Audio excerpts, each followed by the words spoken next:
Hari ini sama-sama kita akan belajar firman Tuhan yang saya beri tema mengubah tekanan menjadi kesempatan. Ya, seringkali kita melihat tekanan persoalan dalam hidup kita itu sebagai sebuah kutukan atau sebuah penghukuman Tuhan. Tapi kita tidak mengerti bahwa Tuhan itu selalu bekerja dengan proses. Tuhan selalu bekerja dengan persoalan dan masalah. Tadi pagi saya sampaikan saudara, Yusuf itu ketika dia mendapat mimpi umurnya 17 tahun. Mimpinya digenapi ketika dia berumur 30 tahun. Artinya selama 13 tahun Yusuf itu diproses oleh Tuhan.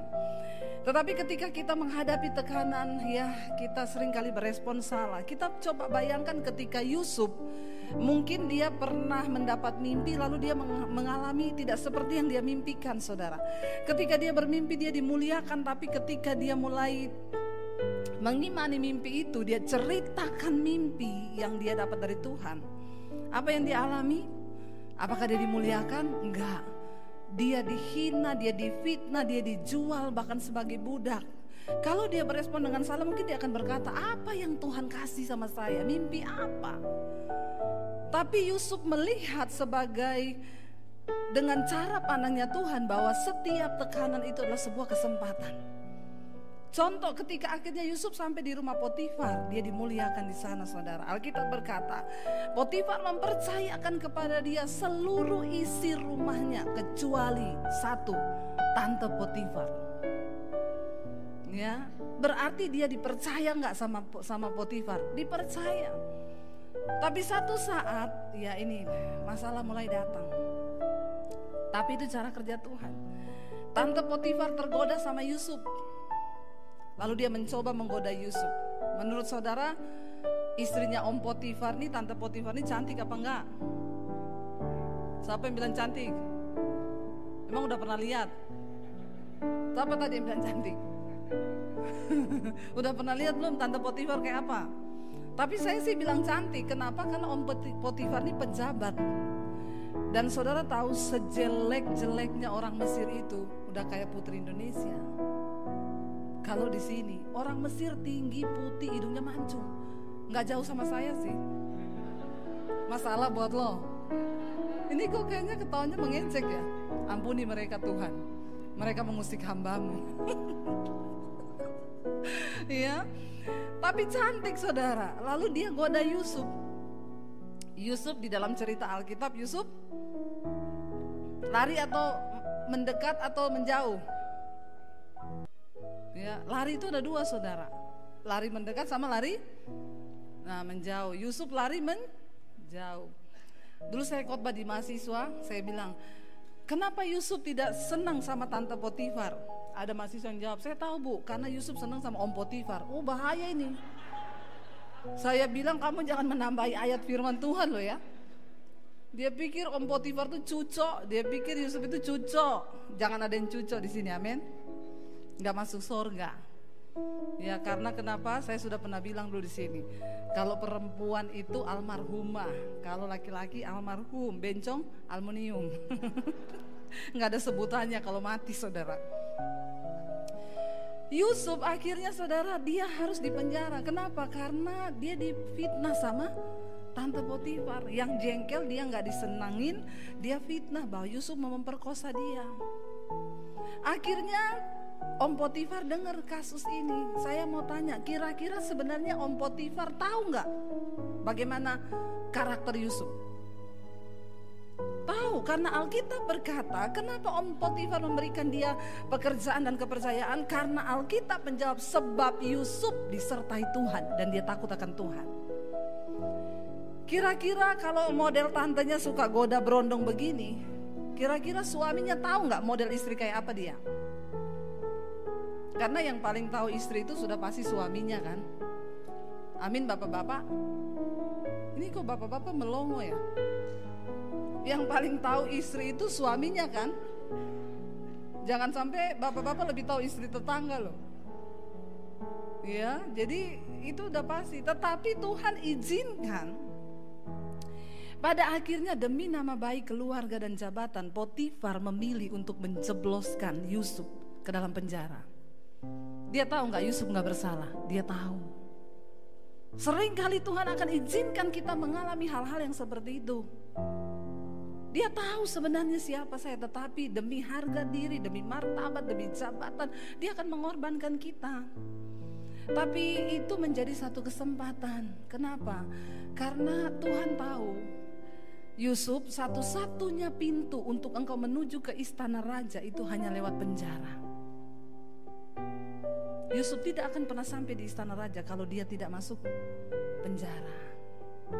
Demikian juga dengan hidupmu. Jangan anggap semua tekanan, persoalan di depanmu itu sebagai sesuatu yang akan menghalangi langkahmu. Mungkin itu cara Tuhan, sebagai sebuah jembatan untuk membawa engkau masuk ke dalam dimensinya Tuhan yang lebih lagi. Tapi ketika manusia itu menghadapi tekanan dan persoalan di dalam hidupnya, yang pertama kali dia pasti akan mengalami yang namanya stres, saudara. Siapa yang lagi stres di sini? Nggak ada yang ngaku. Ya, puji Tuhan kalau nggak ada yang stres ya, jemaat di sini nggak ada yang stres ya. Tapi sebelum saudara ngaku iya atau tidak, saya pengen bacakan dulu ya. Ini menurut hasil survei ciri-ciri orang stres. Apa itu stres, saudara? Stres itu adalah reaksi tubuh manusia ketika dia menghadapi sebuah situasi yang tampaknya berbahaya atau sulit. Stres itu akan membuat tubuh untuk memproduksi hormon yang namanya adrenalin. Ketika kita tertekan, kita takut, kita stres, kita khawatir, tubuh kita memproduksi hormon yang namanya adrenalin. Adrenalin itu diproduksi untuk menenangkan kita. Tetapi itu bahayanya kalau terlalu berlebihan. Terus diproduksi, saudara, keluar masuk ya, keluar masuk, itu berfungsi untuk mempertahankan diri. Ya, tetapi kalau bahayanya, saudara, kalau terus diproduksi ya hormon adrenalin itu dalam hidup manusia, apa yang akan terjadi? Manusia itu akan mengalami ya banyak gangguan kesehatan. Salah satu di antaranya, saudara, ya, orang itu ciri-ciri kalau stres ya. Gejala stres dulu saya kasih tahu. Yang pertama, mudah tersinggung dan mudah marah terhadap teman, keluarga atau kenalannya. Mudah marah, mudah tersinggung. Ada di sini yang mudah marah, mudah tersinggung? Gak usah angkat tangan. Di dalam hati saja. Ya, kayaknya kita ngomong A, dia nangkapnya Z. Ya, bahkan kata-kata yang kita nggak sengaja juga dia terimanya salah. Nah, ini tanda-tanda yang pertama, gejala-gejala orang mulai stres ya, mudah tersinggung, mudah marah. Yang kedua, bertindak secara agresif. Ya, pokoknya bertindaknya itu maunya terburu-buru, saudara. Ya, pengen cepat-cepat. Yang ketiga, merasa selalu lelah. Ya, lelah terus, saudara. Aduh, ya lelah. Bahkan makan pun dia lelah. Ada di sini yang makan lelah? Enggak kayaknya ya. Kita makan bersemangat, amin. Itu tanda Anda masih sehat. Tapi kalau orang suruh makan enggak, kenapa? Capek. Suruh makan capek, saudara. Ini tanda-tanda stres. Makanya orang stres itu berat badannya cepat turun. Tapi ada juga yang cepat gendut. Ya, karena dia makan terus, saudara. Lalu yang keempat, itu gejala stres itu adalah sukar konsentrasi, mudah lupa. Tapi kalau duit enggak, lupa dia. Yang lain lupa dia, saudara. Jemput istri lupa, ulang tahun istri lupa. Nah, ini bahaya nih, pura-pura atau memang stres, saudara ya. Yang kelima itu jantung berdebar-debar. Ada di sini yang jantungnya berdebar-debar? Saya, Bu, jantung saya berdebar-debar. Ya, karena ya, ada dua hal yang membuat jantung berpacu cepat kan? Jatuh cinta dan jatuh tempo. Ya, yang jatuh tempo itu berdebar kadang, apalagi mendekati tanggal. Wah, itu jantung semakin berpacu, saudara. Itu gejala stres. Yang berikutnya adalah otot tegang. Ya, kenceng terus rasanya. Makanya kalau duduk, aduh ya, nah ini banyak pikiran nih ya, nggak usah semua dipikir, saudara. Lalu sakit kepala, sakit perut, diare. Ini gejala-gejala stres. Lalu kita melihat sekarang ya, apa yang akan terjadi kalau kita membiarkan semua gejala tadi? Yang pertama, tekanan darah tinggi. Ya, maka akan terjadi tekanan darah tinggi. Di sini siapa yang darah tinggi? Ya, harus mulai dikontrol itu stresnya supaya darahnya nggak naik. Saya dulu pernah cerita di sini, ada orang kan darah tinggi tiap hari minum obat kan. Dia datang sama dokter, dok saya ini tidak mau minum obat tiap hari. Ada resep nggak? Ada, bikin jus, ya, jus belimbing, jus tomat, jus nangka, pokoknya dicampur semua. Minum 1 hari 2 kali pagi sore. Coba lakukan tuh, nggak usah minum obat. Makin naik darahnya saudara. Dia balik ke dokter, sudah dok, terus tambah marah-marah saya, malah sakit perut, diare. Wah, dokter bilang, wah enggak bisa ini. Jadi ada cara lain enggak? Pokoknya saya enggak mau minum obat, kata dokternya. Gampang Pak, kalau Bapak enggak mau minum obat, satu saja, asal niat. Bapak tersenyum sehari minimal 20 kali selama 3 detik. Coba saudara senyum 20 kali tiap hari selama 20 detik, bukan 3 detik, 20 detik. Jadi kalau senyum dihitung, coba 1, 2, 3, 4, 5, itu 20 detik. Lalu dia bilang, cuman itu dok? Iya, lakukan itu, coba sehari 20 kali selama 20 detik. Wih, gampang dok. Dia pulang dari dokter saudara, sampai di rumah istrinya tanya, dari mana Pak? Biasa, ngapain tanya-tanya? Mau saya pulang, mau tidak, yang penting gak usah tanya dari mana. Dia ingat, dia baru mau marah dok, dia ingat dokter bilang senyum, terutama di saat-saat genting. Jadi istrinya tanya, dari mana Pak? Dia hitung 1, 2, 3, 4, 5, 6, 7. Ternyata memang pura-pura bahagia itu lebih susah daripada pura-pura kurus.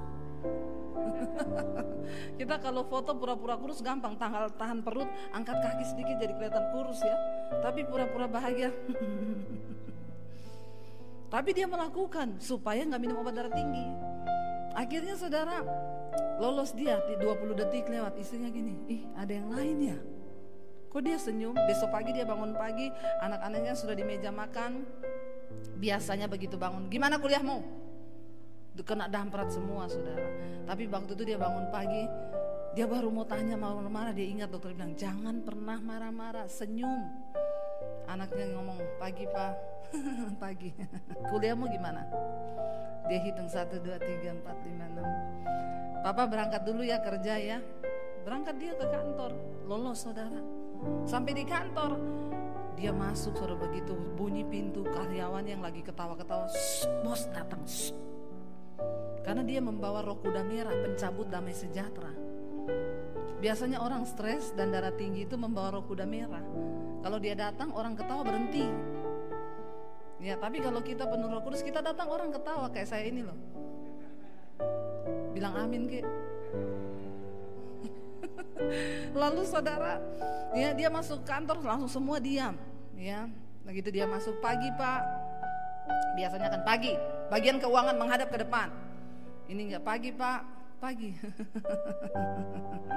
Sepanjang jalan dia itu 1, 2, 3. Semua pegawainya gini.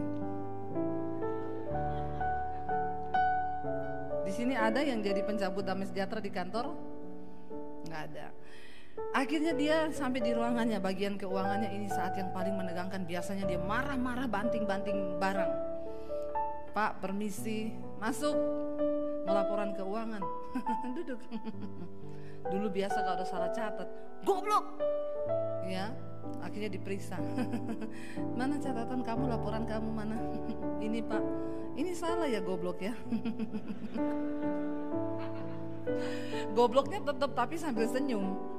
Jadi reaksi orang beda saudara, ya. Tetap goblok tapi senyum dia. Blok. Salah loh ini, perbaiki ya. Dia coba saudara 1 minggu, bener loh, tekanan darahnya stabil. Lalu dia balik ke dokter, dok, kok bisa ya cuma dengan tersenyum 20 kali sehari 20 detik darah saya stabil loh dok. Dokter bilang iya, karena waktu Bapak tersenyum tubuh itu memproduksi sejenis hormon namanya morfin. Itu menenangkan diri. Tapi waktu Bapak marah-marah, adrenalin yang keluar, jantung berpacu cepat. Ya, oh jadi begitu ya. Iya, Bapak banyak-banyak tersenyum. Waktu Anda tidak perlu cari-cari morfin, ganja, narkoba, cukup senyum itu keluar tuh narkoba dan yang normal dari dalam diri. Morfin itu dari dalam diri kita keluar waktu saudara tertawa. Coba tertawa. Nah, lagi produksi morfin nih semua nih. Iya, benar, itu Tuhan ajaib. Iya, jadi sering-seringlah tertawa, amin. Saya lihat udah kurang-kurang ketawa di sini nih. Ya, jangan tegang-tegang saudara. Lalu dia bilang gini, tapi dok, tetangga saya itu sering tertawa tapi kena stroke juga. Kata dokternya itu, mesti tertawanya beda itu. Kalau ada orang jatuh dia ketawa. Kalau ada orang gagal, jangan menertawakan kesialan orang lain. Amin. Gak ada amin loh. Nah begitu saudara. Ya jadi jangan sampai kita ini stres ketika menghadapi tekanan. Ini sebelum kita masuk di khotbah, ini baru pembukaan saudara. Ya, lalu saudara apa gejala? Ya tadi darah tinggi, serangan jantung, apalagi sakit mental, kejiwaan. Ya sekarang banyak orang ketawa-ketawa sendiri. Ya itu saking stres tingkat tinggi, ketawa sendiri. Tapi kalau sudah korslet begitu, itu udah jarang sakit. Karena udah gak kepikiran lagi. Makanya orang gila tuh sehat. Lo bener kena angin, hujan, badai, dia gak pernah sakit. Karena pikirannya sudah lost. Saudara mau begitu? Ya enggak kan ya. Kita mau mengelola stres itu supaya kita gak jebol saudara ya. Lalu gangguan seperti ya gangguan makan itu hilang nafsu makan atau semakin terlalu berlebih. Makanya orang stres itu ada yang jadi kurus, ada yang jadi gendut, ya. Makanya itu sedang-sedang saja lah. Lalu tidak bisa tidur, insomnia, ya nggak bisa tidur.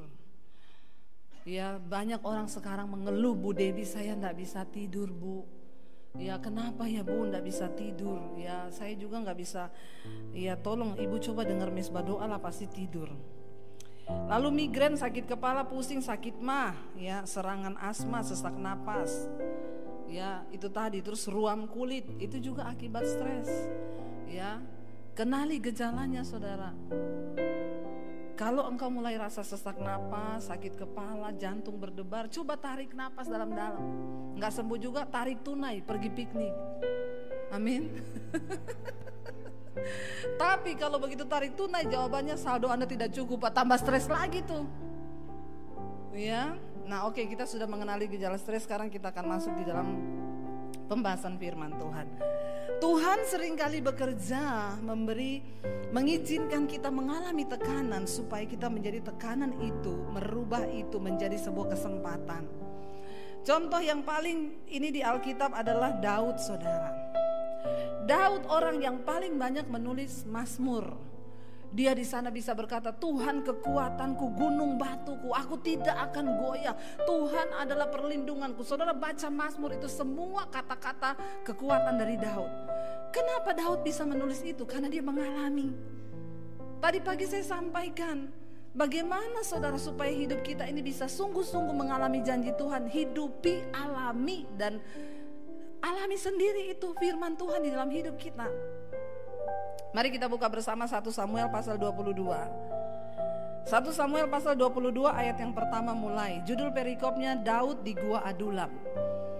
Kita tahu bersama ketika Daud dikejar-kejar mau dibunuh saudara oleh Saul, dia bahkan sampai pura-pura jadi orang gila supaya tidak dikenali. Saya yakin saudara, seberat apapun tekanan dalam hidupmu, engkau belum pernah kan pura-pura jadi orang gila? Saking dikejar-kejar, Daud sudah pernah. Kenapa dia bisa menulis Mazmur yang begitu hebat menjadi kekuatan bagi kita sekarang? Karena dia pernah ada di titik itu. Engkau tidak akan pernah mungkin bisa menjadi motivator bagi dirimu atau orang lain kalau engkau belum pernah mengalami. 1 Samuel 22, kita baca ayat yang pertama, judul perikopnya Daud di Gua Adulam. Baca bersama 1, 2, 3. Lalu Daud pergi dari sana dan melarikan diri ke Gua Adulam. Ketika saudara-saudaranya dan seluruh keluarganya mendengar hal itu, pergilah mereka ke sana mendapatkan dia. Jadi ceritanya Daud ini sudah melarikan diri dari pengejaran Saul karena pada waktu itu orang sudah hampir tahu identitasnya. Lalu dia pura-pura jadi orang gila, lalu akhirnya dia melarikan diri ke gua. Ketika saudara-saudaranya tahu Daud itu bersembunyi dalam Gua Adulam itu, mereka datang kepada dia. Sudah di dalam persoalan beban berat, mereka datang lagi keluarganya ini. Lalu ayat yang berikutnya berkata apa? Ayat yang kedua coba kita baca. Berhimpunlah juga kepadanya, baca, setiap orang yang dalam kesukaran, setiap orang yang dikejar-kejar tukang piutang, dikejar-kejar debt collector, setiap orang yang sakit hati, maka ia menjadi pemimpin mereka. Bersama-sama dengan dia ada kira-kira berapa? Saudara bisa bayangkan Daud di dalam keadaan tertekan, mau dibunuh, pura-pura jadi gila, lari bersembunyi di gua. Datang orang-orang, lain cerita kalau dikatakan begini, lalu datanglah juga kepada dia 400 orang. Satu pemilik perusahaan, satu kepala bank. Ya ini bisa jadi donatur-donatur yang akan bisa menopang Daud. Itu lain cerita. Dalam keadaan begitu Tuhan kirim nih pasukan bodreks. Sakit kepala, yang tadi ini gejala stres semua kan. Orang-orang, dan jumlahnya bukan 4 orang. Berapa saudara? Dikejar-kejar debt collector. Aduh, saya pernah rasa dikejar debt collector itu jantung berdebar-debar. Ya, tidak bisa tidur. Benar, saya bersaksi depan saudara. Ini dikejar utang piutang, sakit hati. Datang berkumpul bersama-sama dengan dia. Tetapi Alkitab berkata Daud menjadi pemimpin mereka. Bersama-sama dengan dia ada kira-kira 400 orang. Wow, itu kalau buka gereja sudah jadi satu gereja, sudah cabang. Tapi masalahnya ini orang stres. Yang dikejar utang, yang ini banyak saudara. Lalu ayat yang ketiga berkata apa, kita baca. Dari sana Daud pergi kemana? Mispa di Moab. Dan berkata kepada raja negeri Moab, izinkan ayahku dan ibuku tinggal padamu, sampai aku tahu apa yang dilakukan Tuhan Allah kepadaku. Dalam keadaan dia melarikan diri, ayahnya dan ibunya ikut dia lagi. Kadang-kadang saudara, orang-orang sekarang ya tidak melarikan diri loh. Sudah punya rumah, ayahnya dan ibunya ikut marah-marah saudara. Ya, mertuanya ikut marah-marah, nih mertuaku ini kenapa juga tinggal di sini? Oh, cerewet lagi. Ya, makanya saya belikan saja dia tanaman lidah mertua. Biar minggat sekalian. Jangan. Daud dalam keadaan tertekan mau dibunuh, ayah ibunya ikut. Ini kan jadi merepotkan. Iya, kalau pas saya dikejar mau dibunuh, bagaimana nasib orang tua saya? Tapi Daud tidak bersungut-sungut, dia carikan solusi saudara. Dia pergi ke, di sana dikatakan di Moab, di Mispa, dia titipin ayah dan ibunya kepada raja di negeri Moab. Dia bilang, titip ya ayahku dan ibuku tinggal padamu. Sampai kapan? Sampai aku tahu apa yang dilakukan Allah padaku. Karena dia udah gak tahu ini mau mati, mau dibunuh atau dia masih mau tetap hidup. Tapi dia masih berusaha beri yang terbaik buat orang tuanya dulu. Dititipin sama raja berarti terjamin. Iya, dan Alkitab berkata saudara, ayat yang keempat coba kita baca di sana, dikatakan, lalu diantarkannyalah mereka kepada raja negeri Moab dan mereka tinggal bersama dia selama Daud ada di kubu gunung. Dia masih sempat antar orang tuanya. Di dalam tekanan persoalan dia masih urus orang tuanya. Ya, lalu berikutnya ayat yang ke-5. Ya, tetapi Gad nabi itu berkata kepada Daud, janganlah tinggal di kubu gunung itu, pergilah dan pulanglah ke tanah Yehuda. Lalu pergilah Daud dan masuk ke hutan Keret. Saudara tahu, kalau kita lihat kisah akhirnya, Daud berhasil mengubah 400 pasukan bodreks itu menjadi pahlawan-pahlawan yang gagah perkasa. Dia berhasil mengubah hidup mereka. Tidak gampang saudara, tetapi Daud bersedia menjadi pemimpin mereka. Saya ini kalau mau tangani ini orang-orang konseling ini saudara, ya kayak begini saudara. Ya, ini WA yang masuk itu sudah puluhan ribu. Dan saya jujur saja saya tidak bisa menangani satu persatu, karena saya begitu terbatas. Dan saya gak pakai sekretaris ya, karena orang konseling itu nanya dulu, ini benar Bu Debbie? Kalau bukan Bu Debbie saya gak mau konseling. Ya, lalu akhirnya saya jawab, iya benar saya. Barulah mereka konseling saudara. Saya menangani. Dulu saya rasa tiap pagi bangun nih, saya ini kok sakit kepala kalau pagi, kenapa ya? Karena ternyata saya baru menemukan tiap pagi bangun itu, setelah ikut mesbah syukur saya buka konseling WA. Ternyata itu masalah-masalah itu memenuhi otak saya. Makanya saya tiap pagi migrain. Ya, baru bangun pagi, Bu, bagaimana solusinya? Ada orang konseling telepon ya, begitu saya angkat, halo Bu, saya harus gimana ini Bu? Saya bilang, masalahnya apa? Belum ngomong masalah, belum cerita. Begitu saya angkat, halo Bu, saya harus bagaimana Ibu, Bu? Ini Bu, ya saya juga bingung harus bagaimana, kamu belum cerita. Oh saya belum cerita ya Bu. Saking stresnya loh saudara. Ada loh orang begitu, stres. Tapi saya maklum aja, ini orang stres ini. Ya, pokoknya ada yang marah-marah, ada yang wah aneh-aneh saudara kalau orang konseling. Tapi saya ngerti aja ya model-model kayak ikut Daud ini. Cuma selalu saya berkata kepada mereka, saya begitu terbatas, jangan cari saya, cari Tuhan. Cari Tuhan. Kenapa? Tuhan itu sumber segala sesuatunya di dalam hidup kita. Ya, karena itu saudara, Daud itu bisa menulis ya di dalam Mazmur, kalau kita lihat Mazmur 34 ayat yang ke-17 sampai ayat yang ke-19. Coba kita lihat Mazmur 34 ayat yang ke-17 sampai dengan ayat yang ayat 8 ayat 17. Baca sama-sama 1 2 3. Apabila orang-orang benar itu berseru-seru, maka Tuhan mendengar dan melepaskan mereka dari segala kesesakannya. Ya, ketika kita ada dalam tekanan, jangan berseru kepada manusia. Percuma engkau ceritakan masalahmu kepada orang, kepada iparmu, kepada tetanggamu. Stop hari ini, ketika engkau ada masalah, berseru kepada Tuhan. Jangan datang pada manusia, jangan cari pendeta. Pendeta gak bisa menolong saudara, cuma Tuhan yang sanggup. Saya mau bisa buat apa menolong saudara? Cari Tuhan, ya. Saya berkata cari Tuhan. Ya, jangan cari manusia, tetapi cari Tuhan. Berseru kepada Tuhan. Ya, cari wajah Tuhan saudara. Lalu ayat yang ke-18 di sana dikatakan, baca sama-sama 1 2 3, Tuhan itu dekat kepada siapa? Orang-orang yang patah hati, dan Ia menyelamatkan orang-orang yang remuk jiwanya. Kenapa kita harus mengubah tekanan menjadi sebuah kesempatan? Karena ketika engkau lagi ada dalam tekanan, itu artinya Tuhan berkata di sini, firman Tuhan berkata, Tuhan itu dekat pada orang yang patah hati. Ya, pada orang yang remuk jiwanya. Remuk itu artinya hancur. Di dalam jiwa kita ada pikiran, perasaan dan kehendak.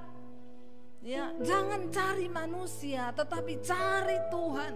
Bilang, Tuhan engkau tahu jiwaku. Makanya Daud bisa menulis Mazmur, dia bilang, hai jiwaku, kenapa engkau gundah gulana di dalam aku? Pujilah Tuhan.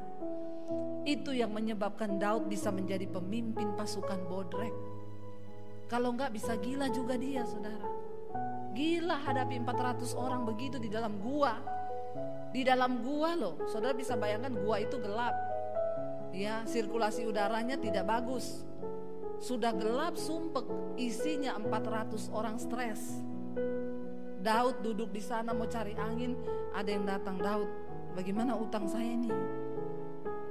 Ya, baru datang ke sana tadi dikatakan orang sakit hati. Saya itu loh Daud, sakit hati saya. Sama siapa? Sama istriku.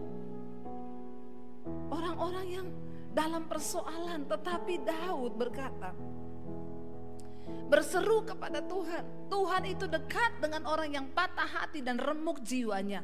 Kenapa dia bisa menulis Mazmur ini? Saya percaya karena dia mengalami. Daud pernah tahu berada di satu situasi yang mana jiwanya itu remuk, hatinya itu patah. Dia mengalami sesuatu yang begitu berat. Ingat saudara, Tuhan itu dekat dengan orang-orang yang remuk jiwanya. Ya, makanya sering-seringlah diremukkan. Amin. Tidak ada yang mau amin. Ya, kalau mau dekat sama Tuhan, mau ngalami pertolongan Tuhan, sering-sering diremuk. Orang tuh kadang bertanya, Bu Debbie kayaknya ibu itu enak ya, apa dikit dijawab Tuhan, doa dikit. Saya ini sudah sangat dekat dengan Tuhan, soalnya terbiasa diremukkan, dihancurkan, difitnah, ditempa, diinjak. Saya cuma lari sama Tuhan saudara. Saya cuma bilang terima kasih Tuhan. Apapun yang kau mau lakukan, aku cuma mau bilang Tuhan baik. Itu aja. Saya tidak pernah menuduh Tuhan salah dalam hidup ini. Jangan pernah berpikir Tuhan salah. Tetapi jadikan setiap persoalanmu sebagai sebuah cara Tuhan untuk membawa engkau dekat dengan Tuhan. Ada beberapa orang yang menelpon saya saudara. Ada yang telepon saya, Bu, saya sebelum pandemi mengalami depresi berat dan gangguan kejiwaan. Karena saya takut mati, saya takut hidup, saya takut menghadapi masa depan. Ya, benar-benar saya tidak bisa tidur, Bu, sehingga saya jadi langganannya psikiater dan saya harus sering-sering disuntik dan juga saya minum obat penenang. Kalau sudah mulai kambuh kejiwaan saya harus minum obat penenang, bahkan setiap malam saya tidur dengan obat tidur. Tapi saya bersyukur satu saat saya dikirimin link mesbah doanya Ibu. Lalu saya ikuti, Bu. Ketika pertama kali saya ikut mesbah doa, saya mengikuti pujian penyembahan, saya dijamah Tuhan dan saya menangis hancur hati saat itu. Dan untuk pertama kalinya malam itu saya tidur tanpa obat tidur. Lalu dia bilang, dan yang lebih luar biasa sekarang, Bu, saya tidak pernah lagi ke psikiater, saya gak pernah disuntik, dan saya tidak pernah minum obat penenang. Ibu tahu sekarang obat saya apa? Mesbah doa. Dan yang lebih menggembirakan, dia bilang, karena itu saya mau memberkati Ibu dengan biaya pengobatan yang harusnya saya keluarkan tiap bulan. Itu saya mau beri untuk pelayanan Ibu. Kok gak wow ya? Puji Tuhan kan saudara. Daripada selama ini itu uang saya buat obat, buat suntik, buat minum, beli obat penenang itu mahal loh, Bu. Tapi Tuhan sembuhkan saya. Kenapa saudara? Makanya saya itu kalau orang telepon, cari Tuhan ya, Bu. Cari Tuhan bagaimana? Saya kirimin nih, ikut mesbah doa, nyanyi, memuji, menyembah Tuhan. Ada orang-orang yang dari awal tuh saya gak suka nyanyi, Bu. Mesbah doa itu nyanyinya gak usah panjang-panjang. Saya bilang kalau gak mau lewati aja. Tapi kamu tahu gak kenapa kamu harus ikut nyanyi? Supaya hatimu tuh dibajak. Pujian itu membajak hati, supaya ketika engkau dengar pujian, hatimu itu sudah subur, benih firman Tuhan tertabur, itu tumbuh. Tapi kalau hatimu marah, mau ditabur dengan firman, mental, hatimu tanah yang berbatu. Bagaimana kita membajak? Makanya kalau datang ibadah saudara, sempatkan ikut pujian, jangan cuma datang dengar khotbah. Engkau perlu nyanyi, ya. Bayangkan saudara lagi dalam keadaan tertekan, habis dimarahin istri karena nggak bawa pulang uang. Saudara tertekan, saudara datang ke gereja, saudara nggak dengar puji-pujian, langsung dengar khotbah, bete saudara. Tapi ketika dalam keadaan tertekan, engkau depresi, tidak ada penghasilan, dimarahin istri, engkau datang duduk di belakang, cuma nyanyi aja. Kau beri yang ku pinta, saat ku mencari ku mendapatkan. Air matamu menetes. Belum dijawab masalahmu, tapi hatimu udah pelong. Karena engkau berjumpa dengan hadirat Tuhan. Itu yang terjadi di mesbah doa hari-hari ini. Saya mendengar begitu banyak kesaksian. Orang diubahkan Tuhan. Mereka orang-orang Kristen yang selama ini ternyata sakit jiwa. Tiap hari ya berantem suami istri ribut, sekarang dipulihkan Tuhan. Wow, dan itu yang Tuhan mau saudara. Ya, Tuhan itu dekat dengan orang yang remuk ya jiwanya dan patah hatinya. Ayat yang ke-19 saya dikatakan.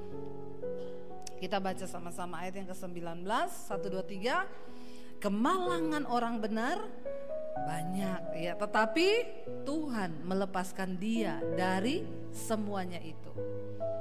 Orang benar bukan berarti tidak akan mengalami persoalan.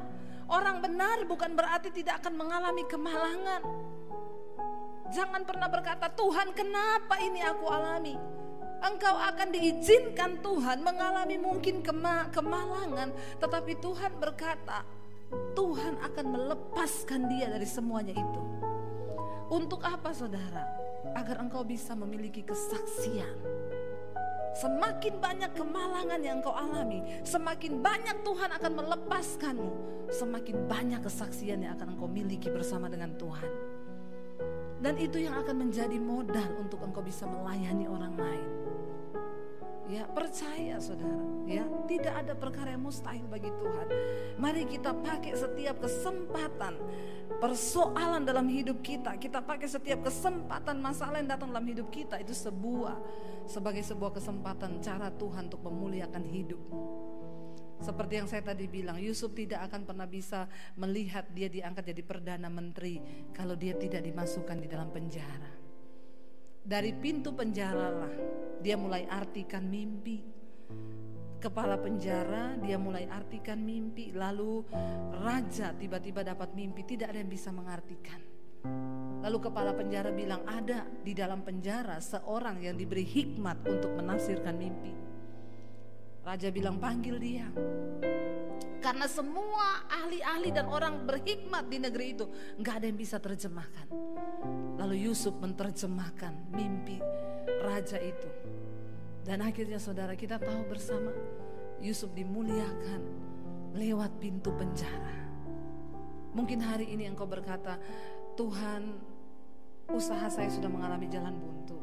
Saya tidak lagi melihat ada hal-hal yang Tuhan bukakan. Percaya saudara, ketika engkau melibatkan Tuhan dalam hidupmu. Saya kemarin ke Blora saudara, saya waktu pelayanan ke Blora. Saya itu mampir ke salah satu butik ya. Di situ ada jemaat, Bu mampir ya ke salah satu butik. Lalu saya dikasih jaket batik itu yang beberapa waktu lalu dipakai sama Jokowi di Instagram, dipakai Jokowi. Jokowi bilang ini adalah salah satu UMKM di Blora. Saya nyesel saya nggak ambil jaket itu. Kalau saya ambil itu sudah kembaran saya sama Jokowi. Ya, tapi saya nggak ambil karena saya bilang cowok banget modelnya. Saya pilih yang lain aja. Dia cerita, ibu tahu kenapa jaket ini ada, Bu? Itu sebelum Jokowi pakai. Setelah saya pulang dari sana seminggu kemudian, itu Jokowi pakai jaketnya dia karena Jokowi datang ke Blora beli di alun-alun. Jadi dia cerita, ibu tahu awal mulanya butik saya ini kenapa? Waktu itu saya usaha makanan. Dan pandemi datang, saya sudah tidak punya uang. Saya akan memecat semua karyawan saya karena rumah makan tutup, rumah makan sepi. Tapi saya masih punya uang 6 juta. Waktu itu COVID benar-benar di mana-mana, Bu. Dan waktu itu baju APD itu sangat kekurangan. Saya bilang sama karyawan saya, kita mati terhormat ya, mau nggak? Uang yang 6 juta ini saya mau pakai beli bahan baju APD. Dan kita jahit bareng-bareng, nanti kita beli mesin jahit, kita jahit dan kita bagikan gratis kepada rumah sakit dan puskesmas yang miskin, yang benar-benar membutuhkan. Karena dia bilang, Tuhan bilang tidak boleh dijual. Dalam keadaan pandemi, jangan cari untung di dalam kesusahan orang. Luar biasa kan saudara, akhirnya dia bikin saudara. Dari uang 6 juta itu dapat ratusan APD. Saat itu lagi tinggi-tingginya waktu itu Delta, Jakarta, rumah sakit penuh, itu APD habis. Lalu dia bagikan ke daerah-daerah ya, yang membutuhkan, itu dibagikan gratis. Masih ada kira-kira 100 dia bilang, tiba-tiba ada telepon dari seorang dokter, masih ada enggak? Saya dengar di situ ada APD. Iya. Bisa kirim ke Jakarta enggak? Saya bayar berapa? Oh enggak usah bayar, ini kita kasih gratis. Dikirimlah 100 ke Jakarta, rumah sakit Jakarta. Dokter itu bilang gini, ini luar biasa loh. Kita yang ada di Jakarta, masa kita dapat sumbangan APD itu dari Blora, kota kecil. Harusnya kita nih yang memberi buat mereka yang ada di desa. Tapi ini orang luar biasa, dia bilang. Dan dokter itu gak tahu itu dari uang sisa yang dia punya. Dia bagi gratis. Lalu dokter itu bilang gini, orang ini layak menerima berkat orang kota. Karena dia dari desa tapi dia memberkati kota. Dan karena itu dia layak menerima berkatnya orang kota. Saya gak tahu bagaimana ceritanya, akhirnya dia dapat link saudara. Diketemukan, bisa gak bikin baju yang model jaket tapi itu antivirus, tapi ada motif-motif batik. Dia bilang oh bisa. Dia mulai bikin desain, dia gambar sendiri desainnya, dicetak, dikirim kayak gini, mau. Awal pertama dia dapat pesanan dari Polri seluruh Indonesia. Wow gak saudara? Wow. Lalu mulai dari mulut ke mulut saudara, itu jaketnya antivirusnya dia, iya benar-benar meledak. Dan yang terakhir kemarin tuh dipakai sama Pak Jokowi, itu Tokopedia-nya. Saya lihat aja yang nanya 600.000, Pak beli di mana ya? Pak beli di mana? Dijawab ada di Tokopedia-nya ini. Saya langsung telepon dia, punya saya mana itu? Yang dulu mau dikasih nggak jadi. Dia bilang udah nggak ada Bu, siapa suruh ibu waktu itu nggak mau ambil. Ya, bikinin lagi ya. Iya Bu, tapi tunggu, kebanjiran orderan. Saudara, tekanan menjadi sebuah kesempatan. Waktu hatimu tulus, waktu engkau tidak pernah memperhitungkan dirimu sendiri, Tuhan itu rindu.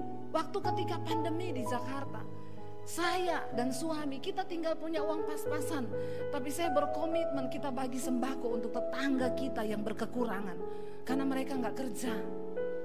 Ya, apakah kami berkelebihan waktu itu? Sama-sama nggak punya uang. Orang saya pikir mau jual rumah pulang ke Solo, karena di Solo masih ada soto 5.000 dapat 1 rantang. Tinggal masak nasi di rumah. Itulah indahnya kota Solo. Makan 5.000 rupiah kenyang kita. Orang Solo ini memang luar biasa.